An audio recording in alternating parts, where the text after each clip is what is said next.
নমস্কার। অবসরের কথাবাসরের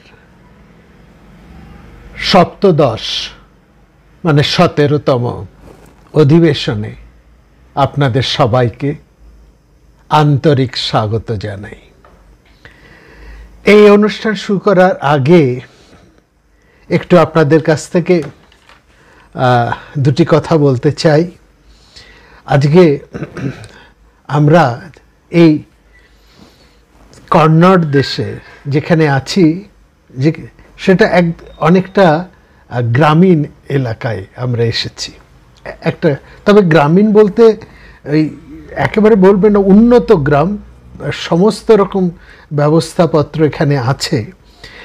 আসলে আমরা এখানে এসেছি কিছু কন্নড়ি বা এই দেশের কানাডা দেশের কিছু বৈশিষ্ট্যকে খুঁজে বের হয়। যেমন এখানকার কিছু ফুল, কিছু গাছ, কিছু আচার অনুষ্ঠান, কিছু মন্দির, এরকম আর কি কিছু লোকযাত্রা, এগুলো একটু নিবিড়ভাবে দেখার জন্য। আর ঠিক সেই জায়গায় এতটা সারাদিন আমরা ঘুরেছি, পায়ে হেঁটে ঘুরেছি, গাড়িতে গেছি, কিন্তু তারপর বিস্তীর্ণ অঞ্চল পায়ে হেঁটে ঘুরেছি, অনেক কথা বলেছি বলে একেবারে মানে আজকেই আবার এই পর্বটা তোলার জন্য সেই অবস্থাতেই দেখতে পাচ্ছেন একেবারে সেই জামা কাপড় পরেই একদম সেখানে এসে উপস্থিত হয়েছি। একটু হয়তো আমাদের কথাবার্তার মধ্যে খানিকটা টায়ার্ডনেস, একটু ক্লান্তির ভাব যদি ফুটে ওঠে, খানিকটা যদি হয়, তাহলে তার জন্য আমরা ক্ষমা প্রার্থী। কারণ সারাদিন প্রচুর আমরা হেঁটেছি, প্রচুর মানুষের সঙ্গে কথা বলেছি, প্রচুর জায়গায় গেছি, মাঠের মধ্যে দিয়ে, বিস্তীর্ণ উদার মাঠের মধ্যে দিয়ে। সত্যি এক একটা মাঠ এত বড়, মনে হচ্ছে যেন প্রায় কলকাতার ময়দান, ওই রকমই প্রায়। আর তার দুপাশে আবার শস্য ক্ষেত্র, টাটকা অনেক সবজি, অনেক শাক লতা পাতা, অনেক সবজিও আমরা সংগ্রহ করেছি। অনেকে ভালোবেসেই আমাদেরকে তুলে দিয়েছেন। আর এখানকার খাদ্য, এখানকার মানুষ একটা প্রাণের আবেগ, যাই হোক করছে। আর ঠিক সেই অবস্থাতেই ফিরে এসে আজকের এই অধিবেশন আরম্ভ করেছি, যেখানে আপনারা সবাই স্বাগত। আজকে আমরা কথা বলছি একটা নাটক নিয়ে, সংস্কৃত নাটক। কেন এই সংস্কৃত নাটকটাকে আজকে বেছেছি, এটার একটা বিশেষ কারণ আছে। এই নাটকের সঙ্গে এই জায়গার, এই কন্নড় দেশের একটা যোগসূত্র আছে। সেটা ওই গল্প চলাকালীন আমরা বলবো। নাটকের গল্প, সংস্কৃত নাটকের গল্প। আপনাদের মনে আছে এর আগে আমরা দুটি সংস্কৃত নাটকের কাহিনী আপনাদের কাছে বলেছি, দুটি ভাস রচিত, একটি প্রতিমা আর একটি হচ্ছে অবিমারক বলেছি।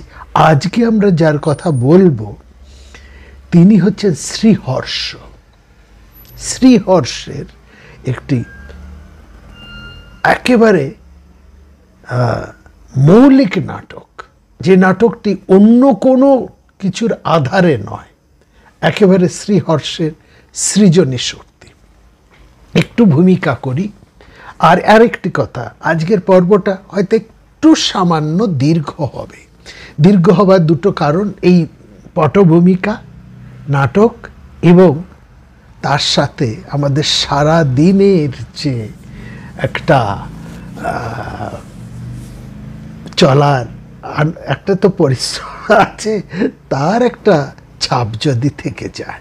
যাই হোক, সাহিত্য সংস্কৃত অলঙ্কার শাস্ত্রে কাব্য নামে পরিচিত। সাহিত্যকে সংস্কৃত শাস্ত্রে কাব্য বলা হয়। সংস্কৃত সাহিত্যে কাব্য দু ধরনের। একটি হচ্ছে কাব্যং দ্বিবিধং দৃশ্যং শ্রব্যং চ, অর্থাৎ দৃশ্যকাব্য একটি, শ্রব্য কাব্য একটি, একটা চোখে দেখার আর একটি কানে শোনার।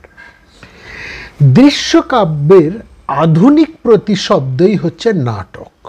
নাটক আসলে দৃশ্যকাব্য, এটা মনে রাখবেন। সংস্কৃত সাহিত্যের সাহিত্য মানেই কাব্য। তো মঞ্চে অভিনয়ের মাধ্যমে দৃশ্যকাব্য উপস্থাপিত হয়। দৃশ্যকাব্যের অপর নাম হচ্ছে, আরেকটি নাম হচ্ছে রূপক। দৃশ্যকাব্যের আরেকটা নাম হচ্ছে রূপক, কারণ এখানে পাত্র পাত্রীর উপর নাটকীয় চরিত্রের রূপ আরোপ করা হয়। নাটকীয় চরিত্রের রূপ আরোপ করা হয় বলে এই দৃশ্যকাব্য নাম হচ্ছে রূপক, অর্থাৎ যার আধুনিক নাম হচ্ছে নাটক। ঠিক আছে? তো দৃশ্যকাব্য 10 ধরনের, 10 প্রকার।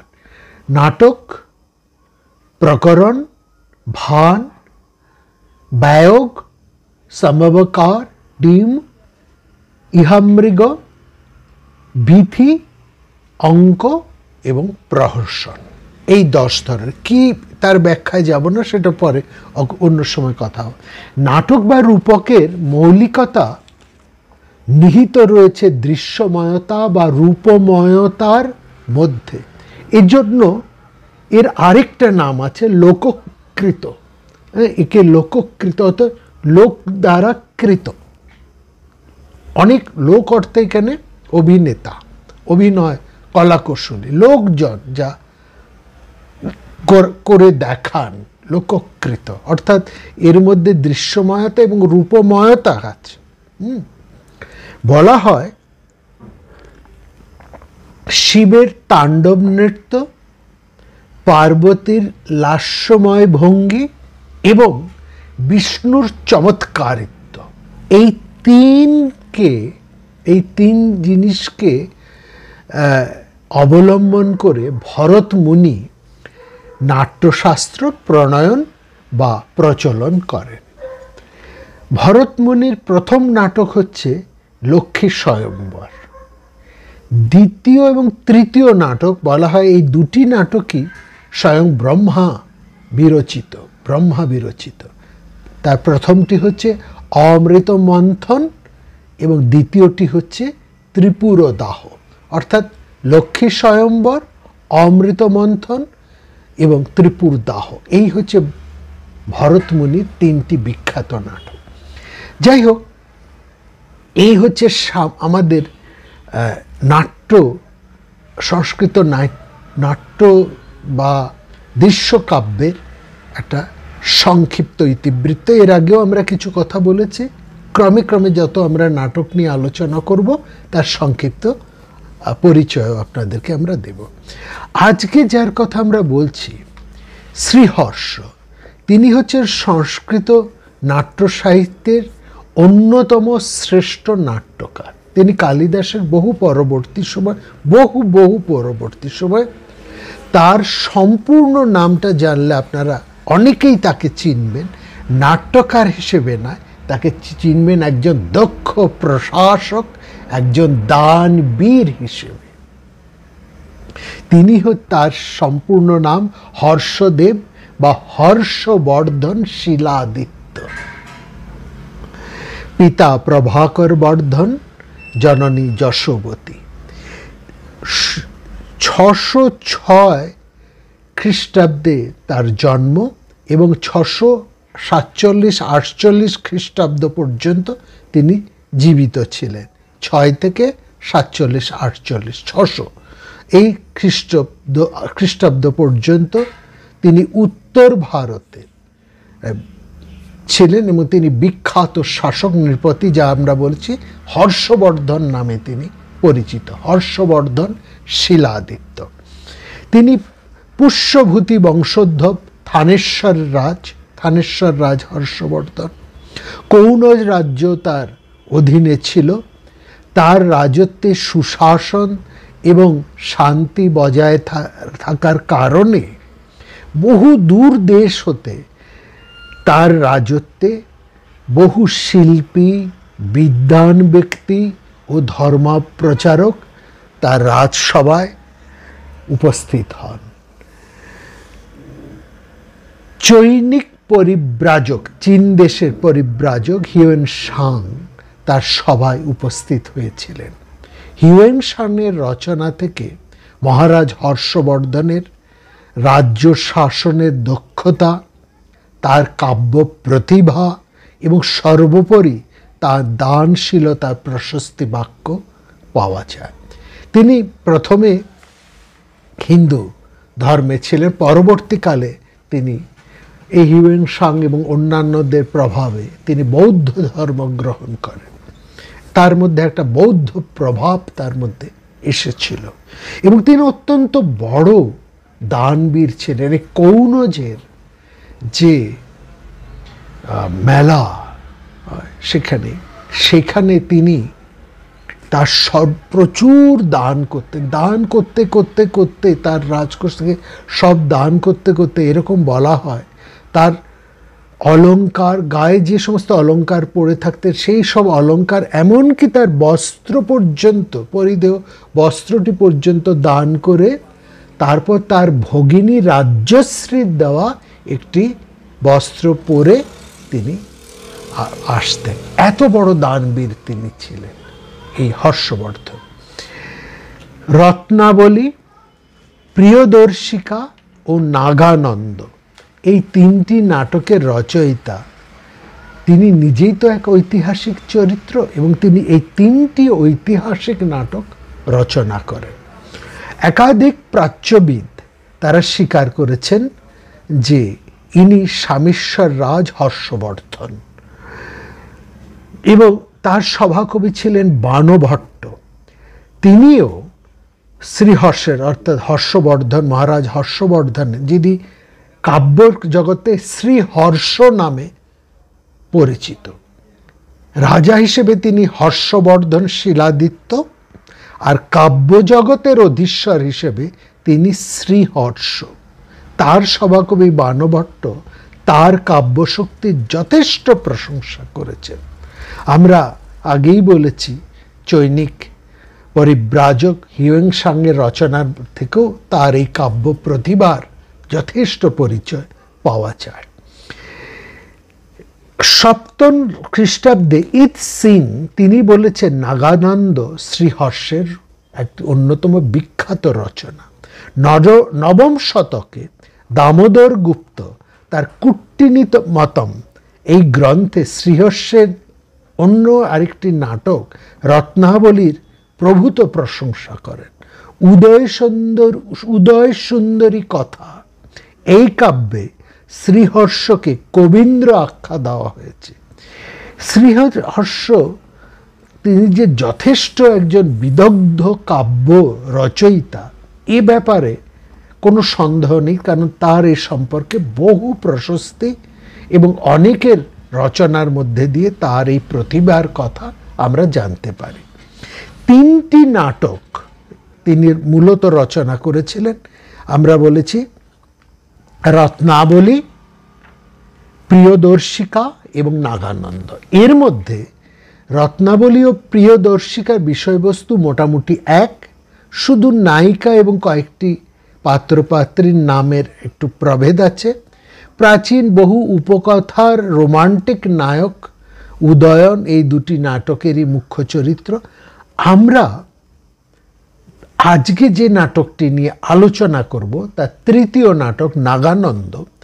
এটি তার রচনার মধ্যে একটা অভিনবত্ব আছে এবং এখানে এটি মূলত শ্রীহর্ষের একটা সৃজনী প্রতিভার একটা অন্যতম বিশেষ দিক উন্মোচন করে এবং শুধু তাই নয়, সংস্কৃত নাট্যশাস্ত্রের একটা চমৎকারিত্ব এখানে আমরা লক্ষ্য করি, এই বিশেষ করে এই নাগানন্দ নাটকের মধ্যে। কথাস্বরিত সাগর এবং বৃহৎ কথা মঞ্জরি, এই যে দুটি বিখ্যাত রচনা কথাস্বরিত সাগর এবং বৃহৎ মঞ্জরি, সেখানে আমরা ক্ষেমেন্দ্র রচিত বৃহৎ কথা মঞ্জরি এবং একাদশ শতাব্দীতে আচার্য সোমদেবের কথা সরিৎ সাগর, এই দুটি নাটকের মধ্যেই এই জিমুত বাহনের পরিচয় সেখানে আছে। এই দুটি নাটকের থেকে এই জিমুত বাহনের পরিচয়টিকে নিয়ে শ্রীহর্ষ তার অনন্য সৃজনী প্রতিভায় সম্পূর্ণ এককভাবে একেবারে এক অন্যতর দৃষ্টিভঙ্গি দিয়ে তিনি এই নাগানন্দ নাটকটি রচনা করেছেন। এই নাটকের মধ্যে অর্থাৎ আমরা বলতে পারি কথা সরিৎ সাগর এবং বৃহৎ কথা মঞ্জরি অবলম্বন করে নাটকটি রচিত, কিন্তু এই নাটকের মধ্যে ওই কথা সরিৎ সাগর বা বৃহৎ কথা মঞ্জরির কোনো প্রভাব নেই, কেবল তিনি ওই ঘটনার একটা অংশ মাত্র তুলে নিয়েছেন, এইটুকু মাত্র। হ্যাঁ, এবং এখানে তার স্বকীয় প্রতিভা এবং নাট্যশক্তির অপূর্ব স্ফুরণ এখানে আমরা ঘটেছে, এটা দেখতে পাব। সবচেয়ে বড় কথা যেটা, এই নাটকটি পঞ্চাঙ্কের, অর্থাৎ 5টি অঙ্ক আছে। তার মধ্যে থেকে যেটা আমাদের বলার, এই 5টি অঙ্কের প্রথম 2টি অঙ্ক রচনা করে তিনি যদি আর বাকি 3টি অঙ্ক না রচনা করতেন তাহলেও নাটকটি স্বয়ংসম্পূর্ণ হতো। এটাই, প্রথম 2টি অঙ্ক নিয়েই নাটকটি স্বয়ংসম্পূর্ণ, বাকি 3টি অঙ্ক নিয়ে আরেকটিও নাটক, মানে ওই দুটিকে জোড়া দিলে একই নাটক মনে হচ্ছে। আবার দুটোকে যদি আমরা আলাদা করে দিই, অর্থাৎ প্রথম 2 অঙ্ক নিয়ে একটি আলাদা নাটক, আবার শেষের 3 অঙ্ক নিয়ে আরেকটা নাটকের অভিনয় করা যায়। অর্থাৎ একটা নাটকের মধ্যে কিন্তু 2টি সম্পূর্ণ স্বয়ংসম্পূর্ণ অংশ আছে। আবার দুটোকে যখন মিলিয়ে দেওয়া হয় তখন মনে হয় দুটি একই নাটক। এইটাই হচ্ছে এই নাটকের সবচাইতে বড় বিশিষ্টতা, এই জায়গাটা খুব বোঝায়। আরেকটা কথা আমরা বলবো, এই নাটকের মধ্যে বৌদ্ধ প্রভাব, আমরা যে বলেছি শ্রীহর্ষ বা হর্ষবর্ধন বৌদ্ধ প্রভাবিত হয়ে তিনি পরে বৌদ্ধ ধর্ম গ্রহণ করেছিলেন, তিনি বহু বৌদ্ধ মঠ প্রতিষ্ঠা করেছিলেন, এবং শুধু তাই নয়, তিনি তক্ষশিলা, নালন্দা প্রভৃতি জায়গায় তিনি প্রচুরতর দান করেছিলেন। এই সমস্ত বিশ্ববিদ্যালয়ে তার দান প্রচুর, তিনি বিরাট দানবীর ছিলেন। আমরা নাটকের মধ্যে আসি এবং সেখানে প্রবেশ করতে গিয়ে আমরা আরও 2-4টি কথা বলবো। নাটকটি খুব বড়, বিশেষ অত কিছু নয়, ছোট্ট বলবো, এবং অন্যান্য পরিচয় কিছু তুলতে গিয়ে আগেই বলেছি আজকের এই এপিসোডটা হয়তো একটু দীর্ঘ হতে পারে, তবে ক্লান্তিকর হবে না, একঘেয়েমি হবে না, এইটুকু আমরা বলতে পারি। আসা যাক নাটকে। নাটকের পর্দা উন্মোচিত হচ্ছে, নান্দি শ্লোক উচ্চারিত হয়েছে, তারপর সূত্রাধার প্রস্তাবনার মাধ্যমে নাটকের বিষয়বস্তু ও নাট্যকার সম্বন্ধে বক্তব্য পেশ করলেন, সেটাও হয়ে গেল। এবার এই নাট্যকাহিনীর অবলম্বন বিদ্যাধর জাতক গ্রন্থের জিমুদ বাহনরূপী বোধিসত্ত্বের এক চরিত কথা। এইটা হচ্ছে বোধিসত্ত্ব, অর্থাৎ বুদ্ধের এক জাতক এর চরিত কথা নিয়ে অবলম্বন করে এই নাটকটি। অর্থাৎ এটা বৌদ্ধ প্রভাব এবং এটা বুদ্ধের জাতক কাহিনী অবলম্বনে একটি নাটক। আমরা আগেই বলেছি এখানে 2টি প্রভাব এখানে এসেছে, কথা সরিৎ সাগর এবং বৃহৎ কথা মঞ্জরি। এই দুটির অবলম্বন করে, অর্থাৎ বোধিসত্ত্বের বুদ্ধের চরিত কথা অবলম্বন করে এই নাটকটি হচ্ছে। এবং এখানকার পাত্র পাত্রী যারা আছেন, জিমুদ বাহন আছেন, তিনি হচ্ছেন নায়ক। এই জিমুদ ও কেতু, তাদের একটু পরিচয় আমরা দিয়ে দিচ্ছি। তিনি হচ্ছেন জিমুদ বাহনের পিতা রাজা, তিনি জিমুদ বাহনের জননী আছেন, তাকে দেবী বলে এখানে সম্বোধন করা হয়েছে। বিদূষক আত্রেয় তিনি জিমুতের সখা আছেন, বিশ্ব বসু রয়েছেন এখানে, মিত্রা বসু, বিশ্ব বসু আরেক রাজা পাবো, তার কন্যার সঙ্গে জিমুত বাহনের প্রেম। মিত্রা বসু হচ্ছে বিশ্ব বসুর পুত্র। মলয়বতী হচ্ছে বিশ্ব বসুর কন্যা, তিনি এই নাটকের নায়িকা। শঙ্খচূড় তিনি হচ্ছেন গরুরের খাদ্য, তিনি সর্প জনজাতির একজন মানুষ, নাগ জনজাতির একজন মানুষ শঙ্খচূড়। গরুর রয়েছেন এখানে, পক্ষী দেবতা তিনি, অর্থাৎ পক্ষীর টোটেম ব্যবহার করেন। শঙ্খচূড় তারা যেমন সাপের টোটেম ব্যবহার করেন, আর গরুড় এরা হচ্ছে যারা পক্ষী টোটেম ব্যবহার করেন তাদের রাজা গরুড়, তিনি আছেন। কুঞ্চুকি আছেন দাসী। শঙ্খচূড় এর জননী রয়েছেন এখানে, বৃদ্ধা জননী। এছাড়া দেবী পার্বতীর একটা ভূমিকা আছে। আরও 3 জন মলয়াবতীর সখী রয়েছেন, চতুরিকা, মনোহারিকা, নবমালিকা। এই মোটামুটি পাত্রী এখানে রয়েছে।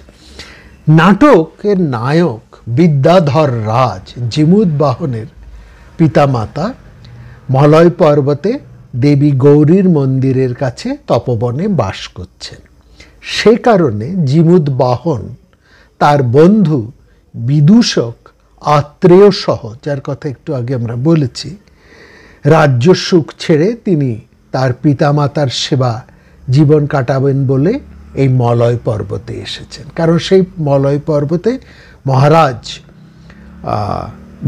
জিমুত বাহনের পিতা বিদ্যাধর রাজ, তিনি অর্থাৎ জিমুত কেতু, তিনি সস্ত্রীক এখানে বাস করছেন। অবশ্য প্রজাপালন বিশেষ ব্যবস্থা করে আসায় রাজকর্তব্যে কোনো বিচ্যুতি ঘটেননি। সেখানে তাদের বিশ্বস্ত অমাত্যরা রয়েছেন, আমলারা রয়েছেন, তাদেরকে তারা এখান থেকে নির্দেশ দিচ্ছেন এবং সব নির্দেশ দিয়ে এসেছেন, এবং প্রয়োজনীয় যা কিছু নির্দেশ তারা এখান থেকেই পাঠাচ্ছেন।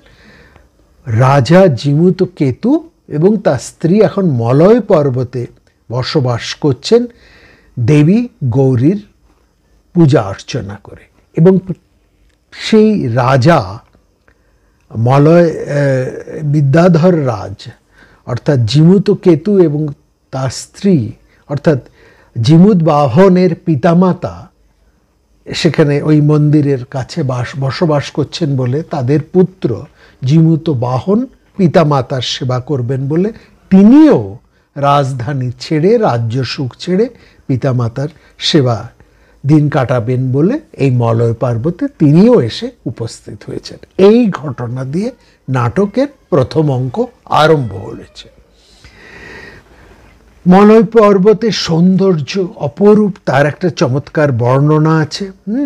সেখানে আশ্রম কন্যারা রয়েছে, মুনিদের বেদ পাঠের ধ্বনিস্বর শোনা যাচ্ছে, ভ্রমরের গুঞ্জন ভেসে আসছে। এই সমস্ত শব্দ ছাপিয়ে শোনা যাচ্ছে বীণার ঝঙ্কারের সঙ্গে নারী কণ্ঠের সুমিষ্ট সঙ্গীত ভেসে আসছে। বিস্মিত জিমুত বাহন, তার মনে হয় হচ্ছে কোনো দেবকন্যা কি সঙ্গীতের মাধ্যমে দেবার্চনা করছেন। এগিয়ে গিয়ে দেখলেন সঙ্গে তার বিদূষক সখা রয়েছে। তো দূর থেকে তারা দেখতে পেলেন অসামান্যা লাবণ্যময়ী এক কন্যা বীণা বাজিয়ে মধুস্বরে গান গেয়ে চলেছেন দেবী মূর্তির সামনে। কিন্তু কে এই যুবতী?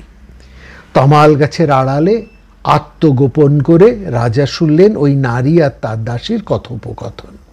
জানতে পারলেন এই যে সুন্দরী যুবতী, ইনি হচ্ছে রাজকন্যা মলয়বতী।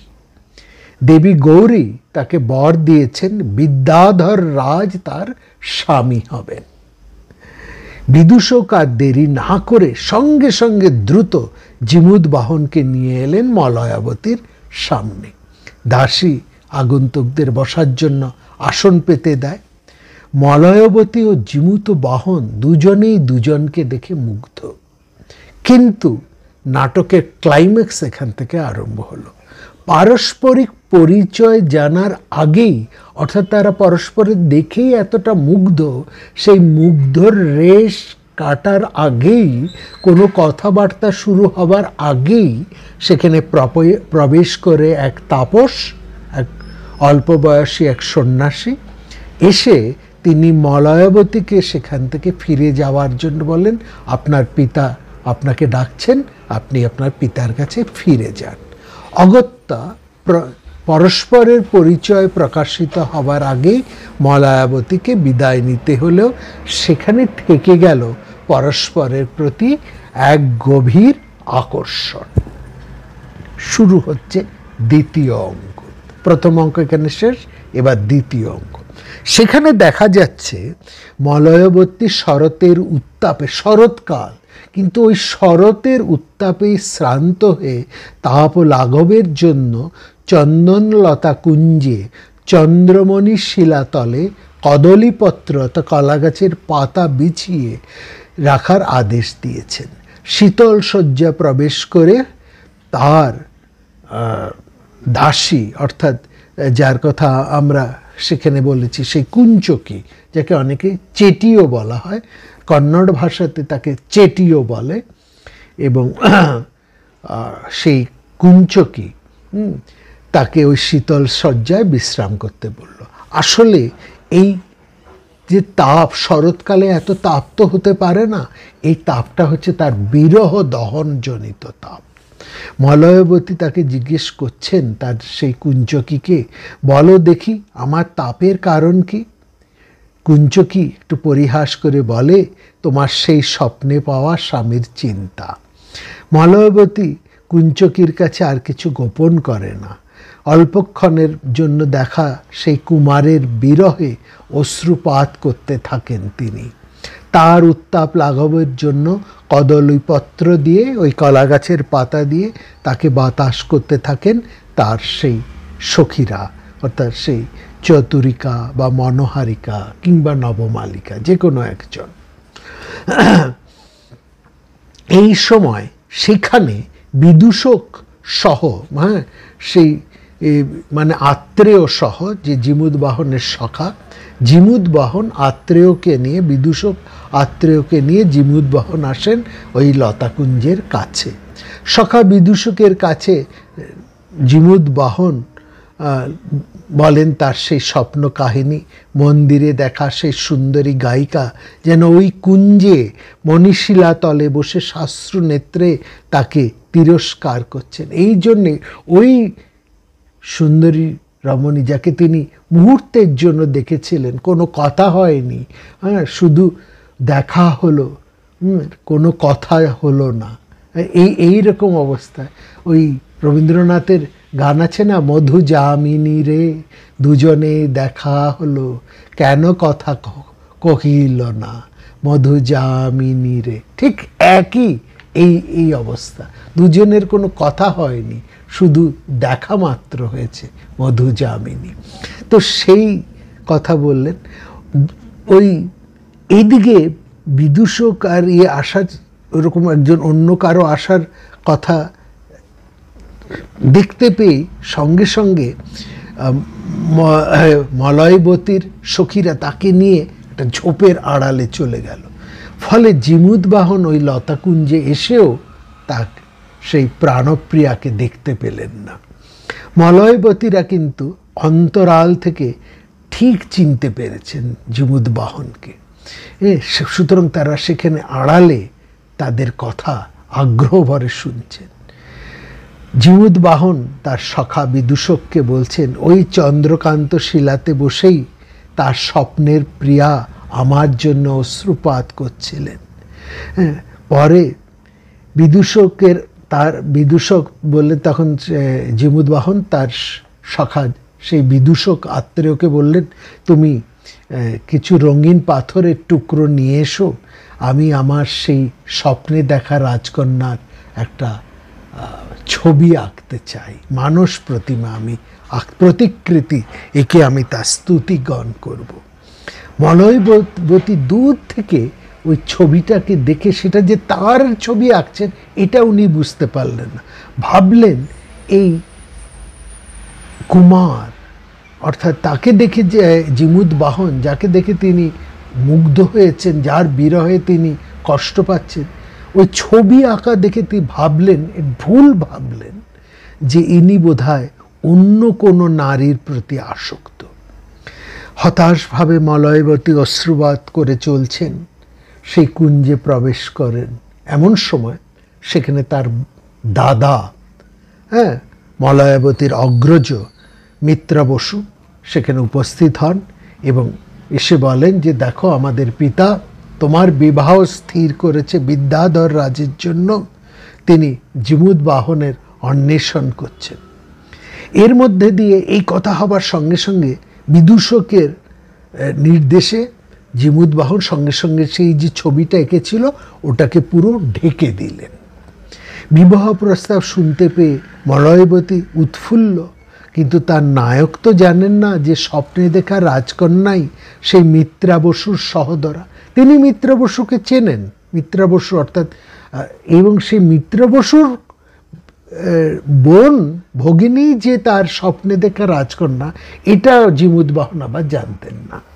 যাই হোক, তার এবার এমন সময় তিনি যখন সেই মিত্রা বসু এসে জিমুদ বাহনকে বললেন যে আমার পিতা আমার ভগিনীর সঙ্গে তোমার বিবাহ স্থির করেছেন, জিমুদ বাহন জানতেন না যে তার ভগিনী হচ্ছে তার সেই স্বপ্নে দেখা রাজকন্যা। ফলত তিনি বললেন যে না, আমি ঠিক, তিনি তার ভগিনীকে বিবাহ করার কোনো সম্মতি সেভাবে প্রকাশ করলেন না, কারণ তার মনের মধ্যে চলছে সেই স্বপ্নে দেখা রাজকন্যার কথা, তিনি তাকেই ভেবে চলেছেন। এদিকে তার্যর সাথেই যে ওই বিবাহ ঠিক হচ্ছে এটা জানতে পারছেন না। এইভাবে নাটকের একটা চমৎকার ক্লাইম্যাক্স এখানে তৈরি করা হয়েছে। নায়ক জানে না যার সঙ্গে তার বিবাহ ঠিক হচ্ছে সে তার স্বপ্নে দেখা রাজকন্যা, আর ওইদিকে রাজকন্যা আবার ভুল ভেবে বসে আছেন যে তার স্বপ্নে দেখা পুরুষ সে বোধহয় অন্য কোনো নারীর প্রতি আসক্ত। এরকম একটা মিসআন্ডারস্ট্যান্ডিং নিয়ে নাটকটা বড় চমৎকারভাবে এগিয়ে চলেছে। তো যাই হোক, পরে অনেক পরে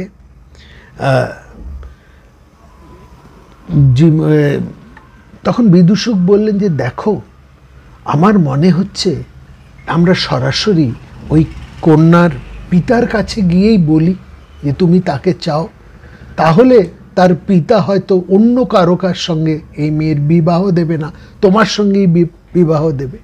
মিত্রা বসু এই কথা মেনে নিলেন।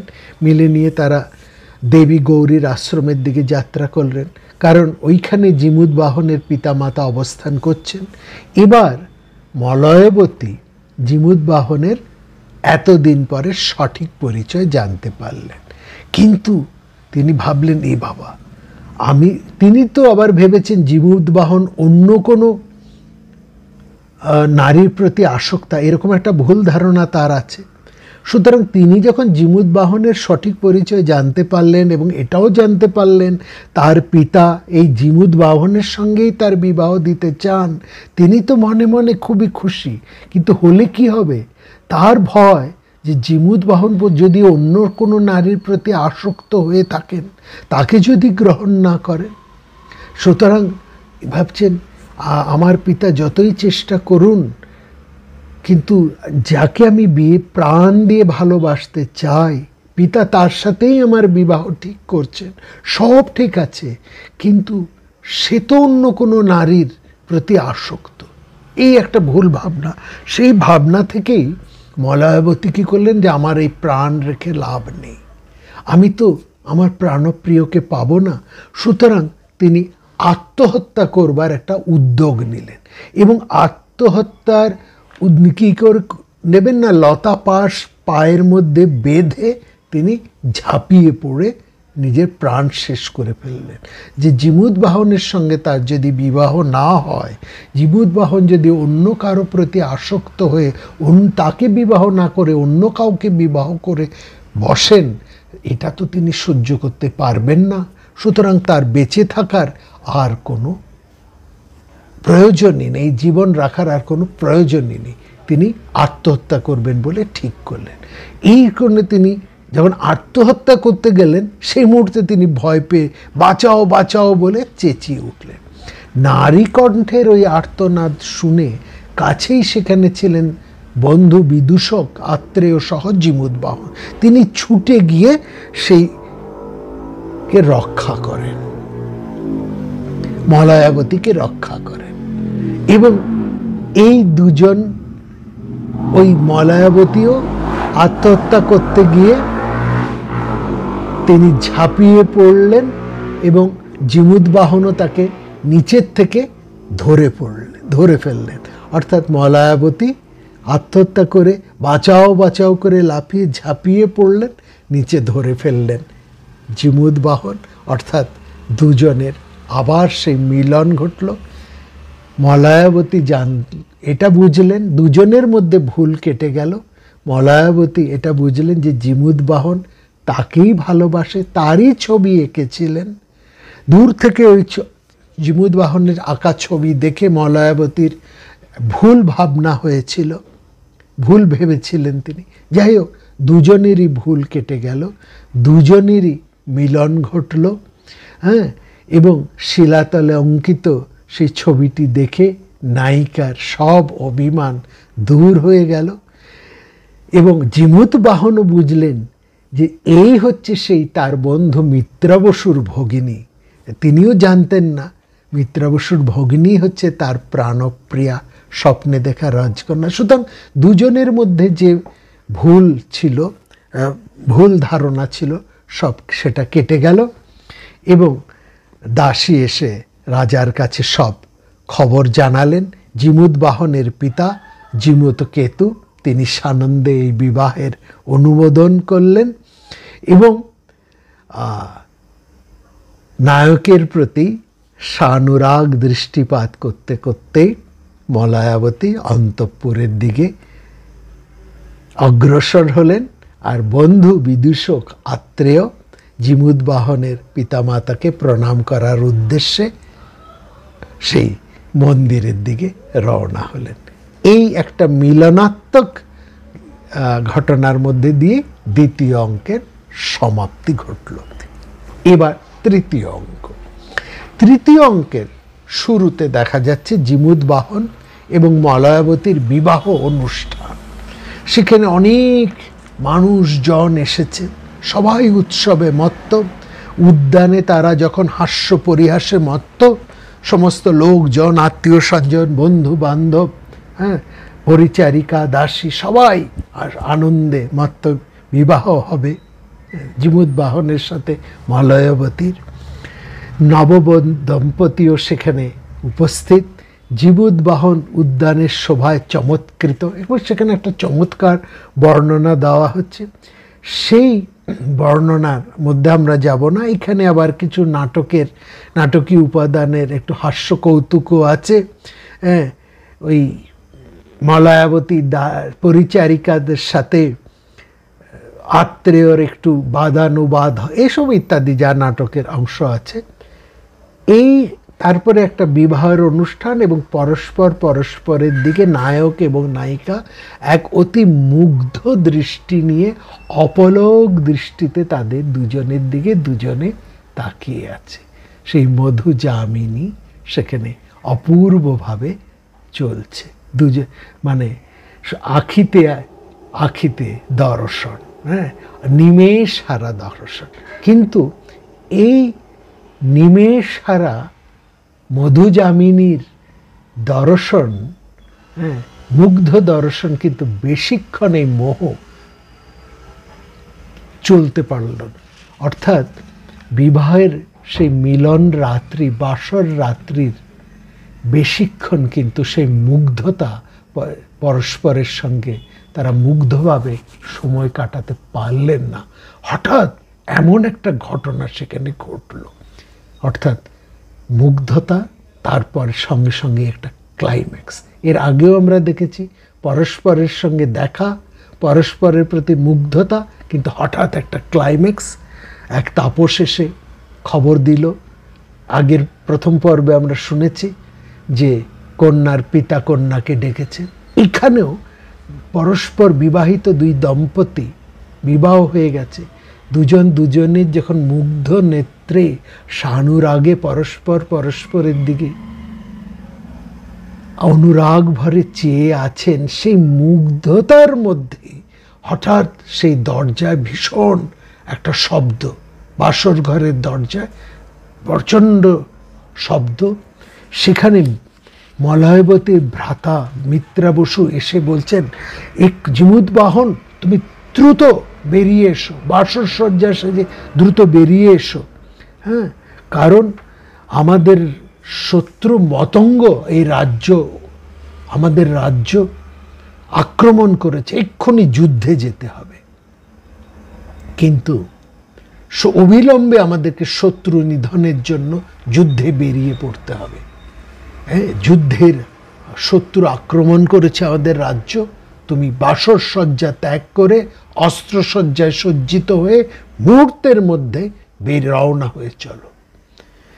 কিন্তু হিংসায় অনিচ্ছুক জিমুদ বাহন তার বন্ধু এবং শ্যালক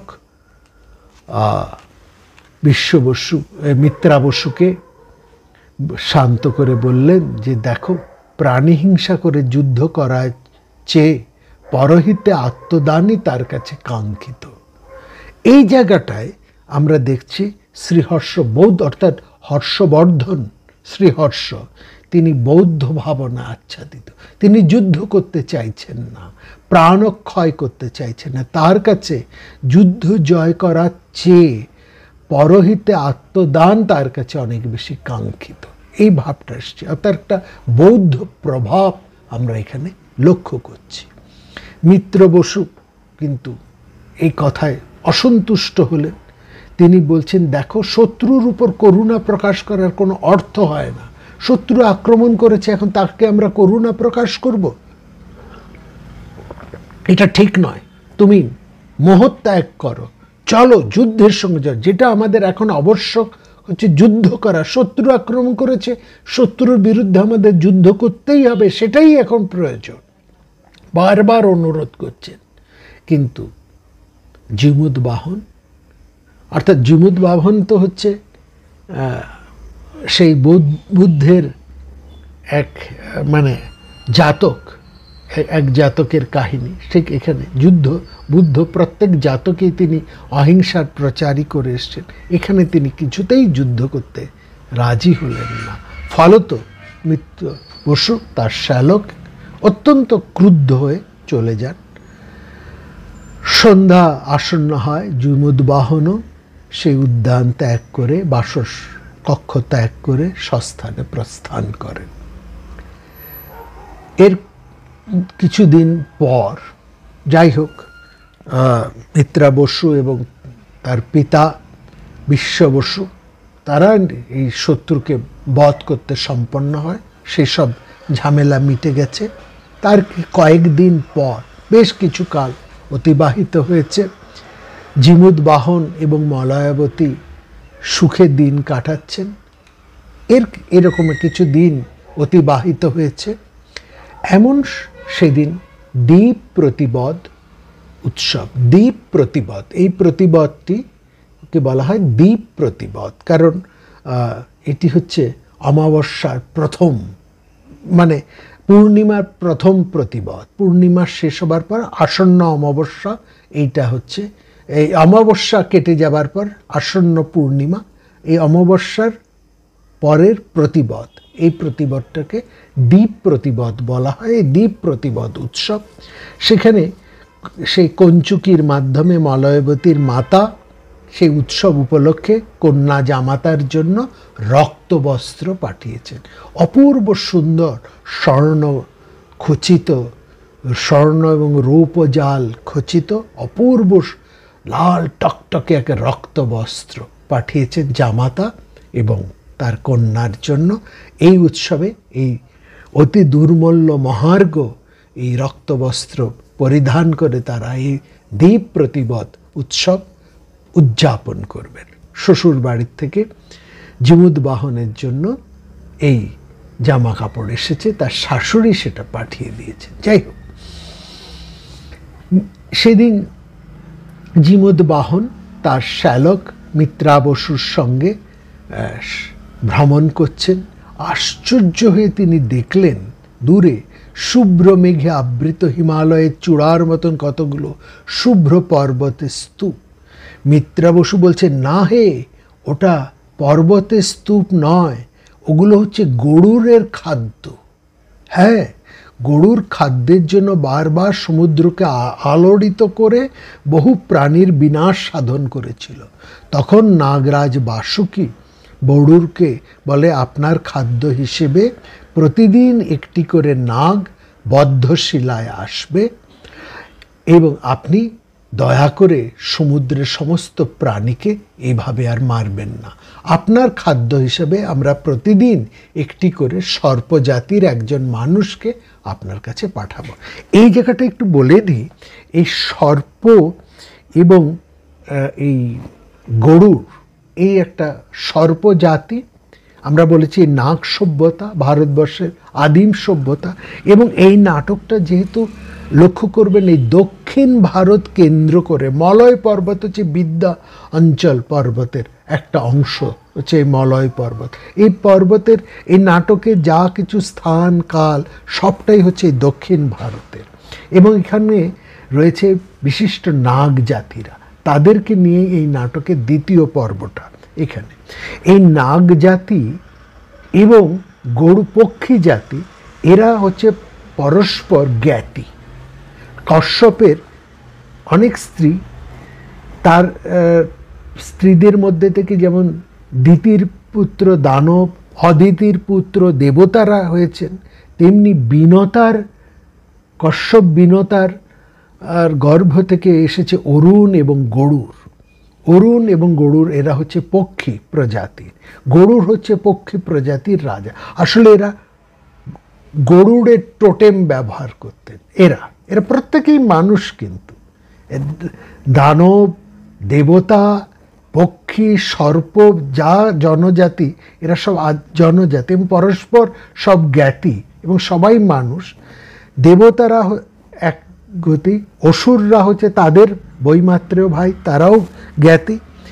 এই গন্ধর্ব, যক্ষ, পক্ষী, সর্প সব পরস্পরের কিন্তু জ্ঞাতি। যাই হোক, এখানে বিশেষ করে যেমন অসুর এবং দেবতাদের মধ্যে, সুর এবং অসুরের মধ্যে জ্ঞাতি দ্বন্দ্ব আছে, তেমনি এই পক্ষী এবং সর্প জাতি, এই দুই অর্থাৎ কদ্রুপুত্র এবং বিনতাপুত্রদের মধ্যেও কিন্তু একটা দ্বন্দ্ব আছে। আমরা মহাভারতের সেই বিনতার কথা, কদ্রুর কথা আপনাদেরকে বলেছি। তো সেই দ্বন্দ্ব সেটা কিন্তু এখানেও বয়ে এসেছে, এতদিন পরেও চলছে। অর্থাৎ গরুর জাতিরা সর্পজাতির লোকদেরকে দেখেই তাদেরকে মারবে, আর সর্পজাতির লোকেরাও সুযোগ পেলে ওই পক্ষী জাতির লোকদেরকে মেরে ফেলবে। এদের মধ্যে একটা ভীষণ জ্ঞাতি বৈরিতা। কিন্তু গরুর যখন রাজা হলেন তখন পক্ষীরা কিন্তু অনেক শক্তিশালী, এর তুলনায় সর্প জাতির লোকেরা একটু কম শক্তিশালী। অবশ্য একটা দোষও ছিল, সর্পজাতির লোকেরা একটা ভয়ঙ্কর দোষও তারা করে ফেলেছিলেন গরুর জাতির কাছে, সেটা একটা অন্য ঘটনা, অন্য কাহিনী, তার মধ্যে আমরা যাব না। তো যাই হোক, সেখানে গরুর এত ক্ষিপ্ত হয়ে গেছিলেন, আসলে এই সর্প জাতির জননী কদ্রু, তার জননী গরুরদের জননী বিনতাকে অন্যায়ভাবে অপদস্থ করে দাসী হিসেবে রেখে দিয়েছিল, সে একটা কাহিনী। তার ফল থেকে গরুর আর সর্পজাতির লোকদেরকে দেখেই সহ্য করতে পারতেন না, দেখলেই তিনি তাদেরকে মেরে ফেলতেন, এবং এত ভয়ঙ্কর হয়ে গেছিলেন সে, এত ক্রোধ সে এই বাসুকি সর্পজাতির দেবতা, গরুর যেমন পক্ষী জাতিদের রাজা, বাসুকি ছিলেন সর্পজাতি, মানে ওই সর্পের টোটেম যারা পড়েন সে নাগ জাতিদের রাজা ছিলেন বাসুকি। তাদের মধ্যে একটা সন্ধি হলো যে প্রতিদিন সর্প জাতিদের কাছ থেকে আহার্য যাবে, ভেট যাবে পক্ষী জাতিদের কাছ থেকে। তারা যেন আর দয়া করে কোনোভাবে সর্প জাতির কোনো মানুষেরকে যেন আর উৎপীড়ন না করে, এই একটা ভেট যাবে, এই সেরকম ভেট। তো সেই হিসেবে গেছে। এই একদিন সেখান থেকে হাঁটছেন জিমুদ বাহন তার বন্ধু, মানে তার শ্যালক মিত্রা বসুর সঙ্গে হাঁটছেন। সেই কাহিনী শুনলেন জিমুদ বাহন, এবং তারা হেঁটে হেঁটে যাচ্ছেন। হঠাৎ থেকে দেখলেন এক নারী কণ্ঠের আর্তনাদ, হ্যাঁ, সেখানে। তখন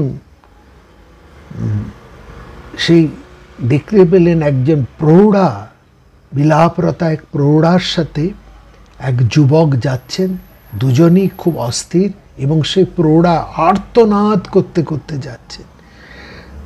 যে যুবক, তার নাম হচ্ছে শঙ্খচূড়, তিনি নাগ জাতির বংশ। আর সেই বিলাপরতা রমণী হচ্ছে শঙ্খচূড়ের জননী, তিনি কাঁদছেন। কি ব্যাপার না, জিমুদ বাহন বুঝতে পারলেন যে ওই শঙ্খচূড় হচ্ছেন আজ গরুরের ভক্ষ, তাকেই খাদ্য হিসাবে গরুর গ্রহণ করবে। অনেকটা ওই বক রাক্ষসের মতন। ভীম যেমন যেই বাড়িতে পাণ্ডবরা ছিলেন সেই বাড়িরই পালা পড়েছে একজনকে সেই বক রাক্ষসের খাদ্য হিসেবে যাওয়ার, আজকে ঠিক সেরকম শঙ্খচূড়ের কে পালা পড়েছে, তাকেই খাদ্য হিসেবে গরুরের কাছে যেতে হবে। আর তার জননী সন্তান শোকে আর্তনাদ করে যাচ্ছে। তারা বাঁচার জন্য শেষ মুহূর্তে তারা যাচ্ছেন সেখানে দক্ষিণ গোকর্ণ সেই দেবকে প্রণাম করার জন্য। এই দক্ষিণ গোকর্ণ, এটি হচ্ছে এই কর্ণাটক জেলার, বর্তমান কর্ণাটকের উত্তর ভাগে অবস্থিত। এটি একটি বিশিষ্ট শিবস্থান, আত্মলিঙ্গ। একে, এই যে গোকর্ণকে দক্ষিণ ভারতের কাশীও বলা হয়। সেখানে এই মা জননী পুত্রকে যাতে শেষ চেষ্টা বাঁচে যেন শিবের কাছে, কারণ নাগ জাতির উপাস্য হচ্ছে শিব, শিব হচ্ছে মহাদেব, হচ্ছে নাগ জাতির পরম উপাস্য, এবং দক্ষিণ ভারতের প্রধান দেবতা হচ্ছেন শিব। তো এই যে গোকর্ণ, তার একটা ইতিহাস আছে। বলা হয় রাবণ ওই কৈলাস থেকে শিবকে বলছে, না তোমাকে আমি নিয়ে যাব। আমি শিব এই রাবণ ছিলেন শিবের পরম ভক্ত বলছেন, আমি প্রভু তোমাকে নিয়ে আমি এই ইয়েতে নয়, কৈলাসে নয়, তুমি আমার লঙ্কায় প্রতিষ্ঠিত থাকবে, তোমাকে ওখানে যেতেই হবে। তো ভক্তের নাছোড় দাবিতে শিব বলছে, আচ্ছা বেশ, আমি চলো, আমাকে নিয়ে চলো, আমি তোমার লঙ্কায় থাকবো, তবে একটা শর্ত আছে, আমাকে তোমাকে কাঁধে করে নিয়ে যেতে হবে, মাটিতে কোথাও রাখা চলবে না।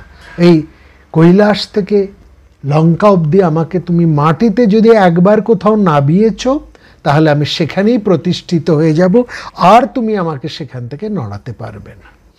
একটা মত অনুসারে রাবণ এইভাবে নিয়ে আসছেন, হঠাৎ রাবণের প্রাকৃতিক বেগ পেয়ে যায়। তার জন্য রাবণ ওই একটা উঁচু স্থানে একটি বালককে দেখে বলে, তুমি একটু একে এই শিবলিঙ্গকে তুমি একটু ধরো, আমি প্রাকৃতিক কার্য একটু সম্পাদন করে আসি। একমতে সেটি হচ্ছে আমাদের ওই বিহারের কাছে, সেটা হচ্ছে জায়গাটি, সেখানে একটি শিবস্থান গড়ে উঠেছে। নামটা এই মুহূর্তে কেন ভুলে গেলাম, মনে পড়ছে না। আর আরেক মতে হচ্ছে এই গোকর্ণ, আর ওটির নাম, আচ্ছা মনে এলে আমরা বলবো, এই মুহূর্তে বৈদ্যনাথ ধাম। সেখানে ওইখানে শিবকে মাটিতে রেখেই রাবণ যখন ওই প্রাকৃতিক ডাকে সাড়া দিতে গেছে, তারা যেই বালকটিকে দিয়েছে, সেই বালকটির ছলনা, আসলে ইন্দ্র ছলনা করে বালকটিকে পাঠিয়েছে। যেই রাবণ ওখানে প্রাকৃতিক কার্য করতে গেছে, বালকটি বলছে, ওরে বাবারে, আমি ধরে রাখতে পারছি না, বলে মাটিতে ফেলে দিয়েছে। শিব সেখানেই প্রতিষ্ঠিত হয়ে গেছে, সেটা হচ্ছে বৈদ্যনাথ ধাম। আর অন্য মতে এটি হচ্ছে এই গোকর্ণ, সেখানেও ওই মানে দেবতাদের ছলনায় সেখানে যেন গণেশ ওইরকম একটি মূর্তি ছদ্মবেশী একটি বালকের মূর্তি ধারণ করে এসেছে, এবং ওই একই ঘটনা ঘটেছে। রাবণ যে মুহূর্তে প্রাকৃতিক ডাকে সাড়া দিতে গেছে, আর ওই বালকটি বলছে, ওরে বাবা এত ভারী আমি ধরে রাখতে পারছি না আমার হাত থেকে। রাবণ বলছে দাঁড়াও, আসছি আসছি বলতে বলতে ছেলেটি মাটির মধ্যে ওই শিবলিঙ্গটিকে ফেলে দেয়, আর শিব সেখানেই প্রতিষ্ঠিত হয়ে যায়। রাবণ আর তাকে তুলে নিয়ে লঙ্কায় প্রতিষ্ঠিত করতে পারেনি। একমতে সেটি বৈদ্যনাথ ধাম, অন্য মতে সেটি এই গোকর্ণ, এই কর্ণাটকের উত্তর ভাগে অবস্থিত, যেটিকে দক্ষিণ ভারতের কাশীও বলা হয়। তো সেখানে ওই শঙ্খচূড় আর তার জননী, মানে তার জননী শঙ্খচূড়কে নিয়ে তাদের আরাধ্য দেবতা সেই মহাবলেশ্বর, সেই শিব আত্মলিঙ্গ তার কাছে উপস্থিত হয়েছেন যে আমার পুত্র তো আজকে প্রাণ যাবে, প্রভু যদি তোমার করুণায় বেঁচে যায়। একবার শেষ জননীর শেষ চেষ্টা, একেবারে কাঁদতে কাঁদতে বিভোর হয়ে যাবে। এই দৃশ্য দেখে জিমুদবাহন আর সহ্য করতে পারলেন না। তিনি বললেন যে না, আমি ভক্ষ হয়ে যাব। তিনি তখন ওই ইয়েকে বললেন, শঙ্খচূড়কে বললেন, তোমার ওই লাল কাপড়টা আমাকে দাও, আমি ওটা পরে আজকে ভক্ষ হব, তুমি রক্ষা পাও। শঙ্খচূড় বললেন, না তা তো হতে পারে না, কেন তুমি আমার জন্য প্রাণ দেবে? আমি এটা রাজি হব না, আমার যা নিয়ম আমি করব, আমাকে যে প্রাণ যখন দিতে হবে আমিই দেব, তুমি যাবে না। তখন কোনো মতেই যখন শঙ্খচূড় জিমুদবাহনকে তার সেই লাল পট্ট বস্ত্রটা দিল না, তখন জিমুদবাহন কি করলেন, তার শাশুড়ি যে রক্তবস্ত্রটি পাঠিয়েছিলেন দ্বীপ প্রতি উৎসব উপলক্ষে পরিধানের জন্য, সেই বস্ত্রটি পরেই তিনি দ্রুত সেই বদ্ধ শিলায় গিয়ে দাঁড়িয়ে পড়লেন গরুরের খাদ্য হিসেবে। গরুর সেই লাল কাপড়ে মোড়া, অর্থাৎ ওই নিয়ম আছে লাল কাপড়ে মোড়া থাকলে দূর থেকে দেখতে পাবে যে তার জন্য তার খাদ্য প্রস্তুত। সেখানে ঝাঁপিয়ে পড়ে গরুর তাকে নিয়ে চলে গেল। এই দিকে এইবার পঞ্চম অঙ্ক বা শেষ অঙ্ক এখানে আসছে, হ্যাঁ, তৃতীয় চতুর্থ অঙ্ক এইগুলো। সেখানে জিমুদবাহনের পিতা জিমুদকেতু জিমুদবাহনের খোঁজ করতে করতে যাচ্ছেন, খোঁজ করতে করতে সব জায়গায় হচ্ছে কোথায় তার পুত্র, কোথায় তার পুত্র। সবাই তো জানে না, আচ্ছা বেড়াতে বেরিয়েছিল, আসছে না কেন, এত দেরি হয়ে যাচ্ছে। খুঁজতে খুঁজতে হঠাৎ দেখলো যে জিমুদবাহনের শরীরের একটা মাংসখণ্ড এসে পড়ল। তিনি শোকে মূর্ছিত হয়ে পড়লেন, আমার ছেলেকে কে বধ করেছে, তার শরীরের একটা অংশ এখানে পেলাম। এমন সময় শঙ্খচূড় সেখানে এসে বলেন যে দেখুন এই ঘটনা ঘটেছে, আমাকে রক্ষা করার জন্য সে বোধহয় আজকে গরুরের খাদ্য হয়ে সেই বদ্ধভূমিতে গেছে। তবে আপনার দেখুন, গরুর তিনি তো পক্ষীরাজ, তার একটা বিচার শক্তি আছে। আপনারা যদি দ্রুত তার কাছে যান এবং গিয়ে তাকে যদি সব কথা বুঝিয়ে তাকে বলেন যে আপনার পুত্র তার বদ্ধ নন, আমি তার বদ্ধ, আমিও তা আপনাদের সঙ্গে যাচ্ছি, তাহলে আপনার পুত্রকে হয়তো ছেড়ে দেবে আর আমাকে খাদ্য হিসেবে তার হাতে তুলে দিন। তো দ্রুত সেই শঙ্খচূড়কে নিয়ে জিমুদবাহনের পিতা জিমুদকেতু এবং অন্যান্যরা দ্রুত দৌড়ে চললেন পক্ষীরাজ গরুরের রাজসভার দিকে, সেখানে গিয়ে তার বাসস্থানের দিকে। সেখানে গিয়ে সবেমাত্র এবার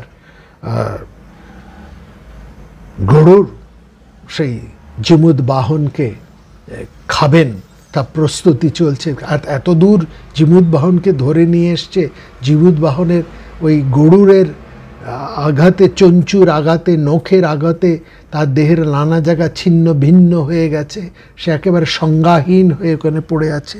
এইবার গরুর তার খাদ্য হিসেবে তাকে যখন খেতে যাবে, এমন সময় দ্রুত সেখানে জিমুদবাহনের পিতা জিমুদকেতু, শঙ্খচূড় এবং অন্যান্যরা এসে উপস্থিত হলেন। তারা গরুরকে সব কথা নিবেদন করলেন। গরুর তখন ভুল বুঝতে পেরে বললেন যে না না না, তা তো হয় না, এটা তো ঠিক নয়, এ তো আমার খাদ্য নয়, আমি অন্য লোককে খাদ্য নিয়ে যাচ্ছি। তো দাঁড়ান, আমি আপনার পুত্রের প্রাণ রক্ষা করি, আমি তো হচ্ছে স্বয়ং বিষ্ণুর বাহন, আমি বিষ্ণুর কাছ থেকে আপনার পুত্রকে বাঁচাবার জন্য নিয়ে আসছি, অমৃত নিয়ে আসছি। ওই অমৃত পান করলে জীমূতকেতু বেঁচে উঠবে। তিনি গরুড় ছুটলেন দ্রুত, সেই অমৃত কলস থেকে বিষ্ণুর কাছ থেকে প্রার্থনা করে একটু অমৃত কলস থেকে একটু অমৃত নিয়ে চলে এলেন। এই অমৃত নিয়ে যখন আসছেন, তার গন্ধে জীমূত পান করার আগে তার গন্ধ এতই অমৃতের প্রভাব যে তাতে জীমূত বাহন সুস্থ হয়ে বেঁচে উঠলেন। সংজ্ঞা লাভ করে তিনি সব কিছু শুনলেন। তখন তিনি গরুড়কে বললেন, দেখুন, আপনি তো রাজা, আপনি হতে পারে নাগেরা আপনার জ্ঞাতির শত্রু, কিন্তু রাজারও তো একটা কর্তব্য আছে। হ্যাঁ, আপনি হিংসা কেন করছেন? সাধারণ সর্পজাতি, তাদের কি দোষ? তা এদের পূর্বপুরুষ বা এদের জননী, আদি জননী কদ্রু, তিনি আপনার জননীর সাথে অন্যায় করেছিলেন। এতদিনে কি সে অন্যায়ের শোধ হয়নি? এরা কি এতদিন ধরে এত প্রাণ উৎসর্গ করে সেই অন্যায়ের যা কিছু শোধ করতে পারেনি? তারা কি তাদের যে ত্রুটি, তার কি এখনো বয়ে যেতে হবে? এ কি জীবনের পর জীবন দিয়ে এদেরকে যেতে হবে? আপনি রাজা, ভালো করে বিচার করে দেখুন, এই অন্যায় আপনি আপনার জ্ঞাতিদের সঙ্গে আর করবেন না। হ্যাঁ, এখানেও আমরা সেই বুদ্ধের একটা প্রভাব দেখছি। বুদ্ধ জাতক হচ্ছেন জীমূত বাহন। তার সেই করুণা, মৈত্রী, সেই ভাবনা দিয়ে তিনি গরুড়ের মনের পরিবর্তন ঘটালেন। বললেন, দেখুন, একটা অন্যায়কে আর একটা অন্যায় দিয়ে তো শেষ করা যায় না। একটা অন্যায়কে আরেকটা অন্যায় দিয়ে কখনো শোধও করা যায় না। এতে অন্যায়ই বেড়ে চলে। বরং আপনি এদের ক্ষমা করে দিন। আপনার জ্ঞাতি ভ্রাতাদের প্রতি আপনি সদয় হন।